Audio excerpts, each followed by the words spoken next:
네, 명랑시사 이승원입니다. 3부 문을 열었습니다. 앞서 최재형 전 감사원장이 국민의힘에 전격 입당했다는 소식 전달드렸죠. 오늘 명랑 인터뷰에서는 최재형 전 감사원장 캠프에서 상황실장을 맡고 있는 김영우 전 국민의힘 의원 연결해서 이야기 들어보도록 하겠습니다. 의원님 안녕하세요. 안녕하세요. 반갑습니다. 네, 반갑습니다. 어색하네요. 이렇게 좀 전화로 만나뵙게 돼서. 그러게요. 제가 거의 가 있어야 되는데. 그러니까요. 이 명랑시사 식구셨는데 이제 최재형 캠프에 합류하시면서 저희 청취자분들에게 인사도 못하고 그냥 가셨어요. 네, 어찌된 일입니까? 죄송합니다. 제가 이제 쭉 밖에 있다가 네네. 최재형 전 감사원장님하고 이제 몇 차례 좀 만나서 깊이 있는 얘기를 할 기회가 있었어요. 네네. 네, 근데 뭐 세상 얘기 많이 했죠. 또 현직 감사원장이었기 때문에 네. 뭐 이렇게 막 정치 얘기라기보다는. 근데 이분한테 제가 아주 깊이 매료됐습니다. 네네. 굉장히 뭐라 그럴까, 정말 가슴이 따뜻한 분이더라고요. 그리고 이제 남의 아픔을 자기 아픔으로 생각하는 게 아주 그냥 어릴 때부터 체화된 분인 것 같아요. 네. 삶 자체가. 네. 그래서 이런 분이 정치를 하면 잘하겠다 이렇게 속으로 생각은 했는데, 예, 캠프 이제 정치를 처음 시작하는데, 네. 본인은 정치 경험이 없지 않느냐, 정치 경험이 좀 있는 우리 의원님이 좀 도와주셨으면 좋겠다 이렇게 간곡하게 얘기를 하시길래, 네. 제가 넘어갔죠. 예. 넘어갔습니까? 설득 당하셨군요. 설득 당했고, 근데 네. 저는 정말 이제 부끄럽지 않은, 어디에 내놔도 부끄럽지 않은 반듯한, 신뢰할 수 있는 이런 분이 이제는 대통령이 좀 되는 게 맞다라는 생각이 듭니다. 예. 네. 어제 이제 의원님이 가시고 그 이후에 오신환 전 의원이 이제 함께하게 됐어요. 네. 저희 방송에 신경민 전 의원 이제 새 짝꿍이 되신 거죠. 그래서 제가 이제 의원님 말씀드렸거든요. 김영우 의원님 가셨다고. 그랬더니 오신환 전 의원이 이런 얘기를 했습니다. 국민의힘 안에 많은 후보를 두고 당 밖에 있는 최 원장을 택한 건 조금 서운하다. 이렇게 말씀하셨는데 물론 오늘 오전에 입당을 하셔서 상황이 변화하긴 했습니다만 이 기존의 국민의힘 내에 있는 후보들 꽤 많잖아요. 한 10명 정도 되는데 이 사람이다 싶으신 분은 없었습니까? 다들 훌륭하시죠. 다들 뭐 정말 어디 내놔도 정말 빠지지 않을 만큼 훌륭한 분들인데. 네. 근데 이제 지금 우리 야권의 입장에서는 정권 교체를 해야 되는데. 네. 정말 이 사람이다. 그러니까 우리가 마음속에 갈등이 없이 전폭적으로 지지해야 할 만한 대권 주자가 좀 없었지 않았나 생각이 들어요, 솔직히. 네네. 예, 다들 훌륭하시지만. 근데 이제 최재형 전 원장 같으면 알면 알수록 참 훌륭하다라는 거를 느낄 수가 있고요. 네. 그래서 저는 오히려 이제 진짜가 나타났다. 진짜가 나타났다. 이런 생각이 들고, 제가 뭐 이제 이쪽 캠프에서 일하다 보니까 더 이렇게 좀 간곡하고 강하게 말씀드리는지는 모르겠습니다만은, 제가 정말 부끄럽지 않은, 어디에 내놔도 부끄럽지 않은 분과 함께 정권 교체를 하는데 이 캠프에서 제가 일하게 되는 거는 저는 굉장히 자랑스럽고 행복하게 생각합니다. 그렇군요. 네, 마음의 갈등도 없고, 정말 이 과정 자체가 저는 굉장히 소중해요, 저한테는. 그렇군요. 그런 입장입니다. 예. 의원님에게도 굉장히 의미 있는 과정이다. 네. 최재형 원장 어제 권영세 위원장 만났고 오늘 오전 10시에 국민의힘 이준석 대표 만나고 바로 1시간 뒤에 입당식을 했죠. 캠프 실무진도 입당 선언은 예상하지 못했다. 파격적인 결단이다라고 보도가 나오고 있는데 의원님은 알고 계셨잖아요. 그렇죠. 사실 저하고 우리 최재형 원장님하고 전 원장님하고 그다음에 한 사람 정도, 한두 사람밖에 몰랐어요. 그러셨군요. 그리고 아무도 몰랐고 사실 이준석 대표께도 만나러 가면서 얘기했지, 만남이 약속이 잡혀 있는 상황에서도 어떤 일이 벌어질지 사실 얘기를 안 했습니다, 저희가. 그런 상황이었군요. 네. 철저하게 좀, 왜냐하면 이게 또 정치는 모르기 때문에 무슨 일이 벌어질지 모르죠. 네. 그래서 이제 저희가 전격적으로 속전속결을 하는 게 맞다 생각을 해서 상당히 좀 비밀리에 하지만은 굉장히 고민은 많이 하셨지만 딱 그 얘기 하시더라고요. 그 최재형 전 원장께서는 어차피 정치를 하는 마당에 또 정권 교체를 해야 되는 마당에 뜻이 같은 사람들하고 같이 해야 되는 거 아니냐. 나는 정치는 모르지만은 그러니까 이분은 보니까 이제 정치가의 입장, 정치인의 입장이 아니라 상식적으로 생각하신 것 같아요. 네. 우리가 뭔가 하려면 뜻이 같은 사람들은 같이 해야 되는 거 아닙니까? 그러면 뜻은 정권 교체인데 정권 교체를 하기 위해서는 야권에서 움직여야 되는데 그 야권이라고 하는 것은 국민의힘이 지금 제1야당 아닙니까? 그러면 우리 들어가서 하는 게 맞지 않나요? 뭐 이런 식의 논리예요. 그러니까 네. 딱 맞는 거죠, 뭐. 네. 그리고 이제 이것은 오랫동안 고민한다고 해결될 문제는 아니다. 하려면은 바로 입당하는 게 좋다. 이런 입장이셨죠. 그래가지고 이제 어제 오후에 네. 저희가 어제 오후에 이제 결단을 내리신 거죠. 지금 계속 이제 입당을 하셨고 질문이 이어질 수밖에 없는 게 바로 윤석열 전 총장과의 어떤 차별화 지점입니다. 입당을 뭐 일종의 이제 언론에서는 속전속결 이런 표현을 많이 씁니다만 윤 전 총장과 차별화를 두기 위한 행보다 이렇게 분석을 하는데 동의를 하십니까? 차별화를 두기 위한 게 아니라요. 네. 우리 최재형은 최재형이다. 그러니까 최재형은 최재형의 길을 가게 되면은 당연히 차별화가 될 겁니다. 이를테면은 지금도 같은 철학, 같은 뜻이 있는 사람들끼리 모여서 정권 교체해야 된다. 그래서 우리는 입당을 하지 않았습니까? 네. 근데 이제 윤석열 전 총장 같은 경우에는 지금 당 밖에 있어요. 네. 그리고 당 밖에서 이제 사실 뜻을 같이 하는 사람들은 같이 모여야 된다라는 얘기를 지난번에 이제 출마 선언 때 사실 한번 했는데, 네.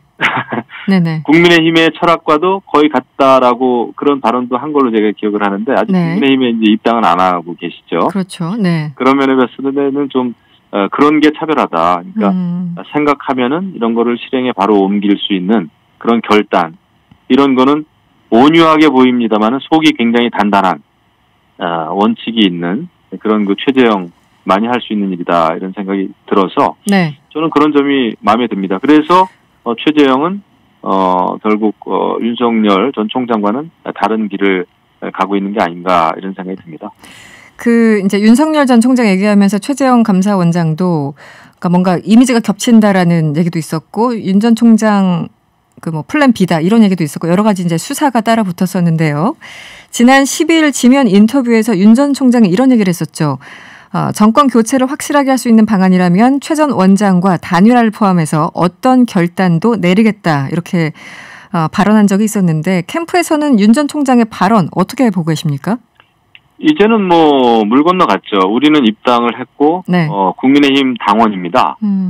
그렇기 때문에 뭐 우리는 안에서 이제 경쟁을 해야 되는 것이고요. 네. 국민의힘의 그 룰에 따라서 이제 경선에 이제 참여를 해야 되겠죠. 네네. 그리고 이제 지금 윤 전 총장 쪽에서 이야기하는 단일화는 뭐 밖에서 단일화 이런 제3지대에서의 단일화. 네.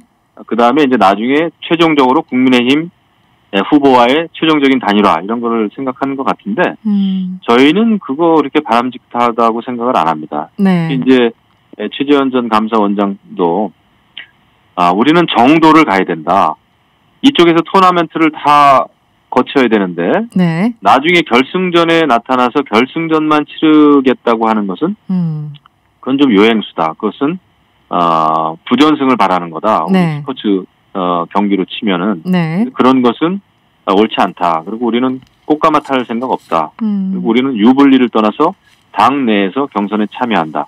그리고 당 내에서 철저하게 검증받고 당원들 또 국민들로부터 평가받는다. 네. 그게 우리의 그 솔직한 전략입니다. 네. 알겠습니다. 최 전 원장에 집중해서 좀 질문을 드리면 사실은 이제 사퇴에 변해서 정치적인 중립성을 지키기 위해서 사퇴를 할 수밖에 없었다. 이런 취지로 말씀을 하셨는데 네. 사퇴한 지 한 2주 조금 지난 이 시점에 17일 뒤에 어떤 특정 정당, 야당으로 직행하는 것이 과연 이게 맞는 행보인가 여기에 대해서 비판하시는 분들 계시거든요. 어떻게 보십니까? 많죠. 예. 네네. 안타까운 일이죠. 사실 감사원장 하셨던 분이 바로 이제 대통령이라고 하는 자리에 만약에 출마한다는 것은 굉장히 흔치 않은 일이죠. 그죠? 네. 네. 그런데 우리가 한 번 더 생각해 봐야 되는 것은 윤석열 전 검찰총장도 검찰총장 했다가 야권 주자가 지금 됐고 네. 또 김동연 전 그 경제부총리, 네. 부총리도 야권 주자로 거론이 되고 있고, 그러니까 이런 이상한 현상이 왜 벌어졌나? 누가 과연 이런 그 원인 제공을 했던가를 좀 우리가 볼 필요가 있죠. 네. 그렇게 봤을 때는 결국 문재인 정부에서 문재인 정권이 그 현직인 검찰총장 그다음에 또 감사원장이 왜 야권의 주자가 됐나? 그것은 검찰도 그렇고 감사원도 그렇고 제 할 일을 열심히 했고 오히려 정치적인 중립성, 독립성을 지키기 위해서 공직의 길을 걸었던 사람들을 오히려 정치적으로 압박을 한 거죠. 그리고 이제 탈원전 정책에 대해서 그것을 그냥 감찰을 했다고 해서 뭐 집안 지키라고 그랬더니 집주인 행사한다 이렇게 여권 인사들이 압박을 하지 않았습니까? 결국은 중립성과 독립성을 해치는 것은 문재인 정권이다. 오히려 감사원이든 검찰이든 정치적 중립성, 독립성을 지키기 위해서는 오히려 정권 교체를 통해서 중립성, 독립성을 오히려 제대로 확보하는 길을 마련하는 게 네. 옳은 길이다. 이런 판단이죠. 그런 생각이시다. 알겠습니다. 근데 야당으로 가는 게 과연 그러니까 현재 뭐 청와대를 비판할 수 있고 현재 여당을 비판할 수는 있다고 하더라도 지금 야당으로 가는 게 본인이 스스로 언급하셨던 정치적인 중립성을 지키는 것인지는 여전히 좀 회의적인 분들이 많이 있기 때문에 야당으로 네. 가는 게 아니라 오히려 원칙으로 돌아가기 위해서 지금 원칙으로. 정권이 네. 정권 재창출을 했을 때는 지금 상황보다 오히려 더 악화될 가능성이 크니까 이것은 막아야 되겠다라는 거죠. 그래서 헌법과 법치 그 틀 안에서 네. 그러니까 국정의 어떤 통치가 이루어져야 되는데 지금은 네. 그걸 벗어나니까 네. 이거는 바로 잡아야 되겠다라는 차원에서 이제 정권 교체해야 된다. 알겠습니다. 라는 입장입니다. 네. 그리고 또 사실 이제 대선 출마를 하실 텐데 숫자가 중요하지 않습니까? 여론조사. 그런데 네. 아직은 이제 그 감사원장 같은 경우는 인지도가 좀 낮은 거는 사실이고요. 지금 1%대입니다. 그러니까 그 2%대, 그러니까 두 자릿수를 찍은 적은 없고요. 인지도를 올리고 지지도를 올릴 수 있는 그런 어떤 계획을 좀 준비를 하셔야 될 텐데 계획이 있으셔야 될 것 같은데 어떻습니까? 네, 저희는 후발주자입니다. 인지도 낮습니다. 지지율 낮습니다. 하지만 이제 입당을 했고요. 본격적으로 이제 정치 이제 선언 시작이 된 거죠. 여태까지는 뭐 상중이었고, 네. 뭐 그랬기 때문에 이제 역할을 못했는데 이제 많이 알려지면 알려질수록 이 사람이구나. 이제 진짜가 나타났다. 이게 플랜 A구나. 네. 라고 이제 생각하실 분들이 많고요. 네. 특히 이제 변화가 있는 것은 이번에 입당과 관련해서 굉장히 좋은 그 반응들이 있습니다. 그건 뭐 언론뿐만 아니라 우리가 뭐 보수다 진보다를 떠나서 반듯한 사람이 정치를 해야 되는 게 좋다. 그다음에 선거 과정이라는 거는 사실을 자라나는 아이들, 청년들이 볼 때 좀 좋은 경쟁이 돼야 되는데 네. 지금 이제 주자들 사이에서 여러 가지 경쟁은 좀 이렇게 너무 이렇게 서로 폄훼하고 저주의 정치, 분노의 정치 이런 걸 하는데 이제는 좀 올바른 분이 반듯한 분이 나와서 좋은 경쟁을 펼치면 저는 교육 효과도 있다고 봅니다. 정치에 대한. 네. 예, 좋은 정치를 봐야죠. 그래서 네. 저는 이제야말로 인간 최재형이 정말 정권 교체도 중요하지만 정권 교체 이후에 어떤 대한민국, 반듯한 대한민국을 만들어 갈 것인지 예, 저희들은 이제 계획이 다 있죠. 네. 입당이 그 첫 카드였고요. 네. 그 다음에 이제 여러 가지 우리가 그 보따리를 좀 풀려고 합니다. 그래서 이분이 어떻게 살아왔는지 인간 최재형에 대해서도 알려야 되고요. 그 다음에 네. 이분이 생각하는 대한민국, 이분이 생각하는 청년, 이분이 생각하는 소외된 사람들에 대한 어떤 그 배려와 또 정책들, 네. 그 다음에 대한민국이 원칙을 찾기 위해서 어떤 구조 개혁을 해야 되는가? 그거는 뭐 여러 가지 무슨 뭐 산업 구조에 대한 거, 노동 개혁, 또 네, 교육 개혁 이런 많은 게 있는데 이것은 차츰 풀어나갈 생각입니다. 알겠습니다. 오늘 말씀은 여기까지 듣겠습니다. 고맙습니다. 감사합니다. 네, 지금까지 최재형 전 감사원장 캠프 상황실장을 맡고 있는 김영우 전 의원이었습니다.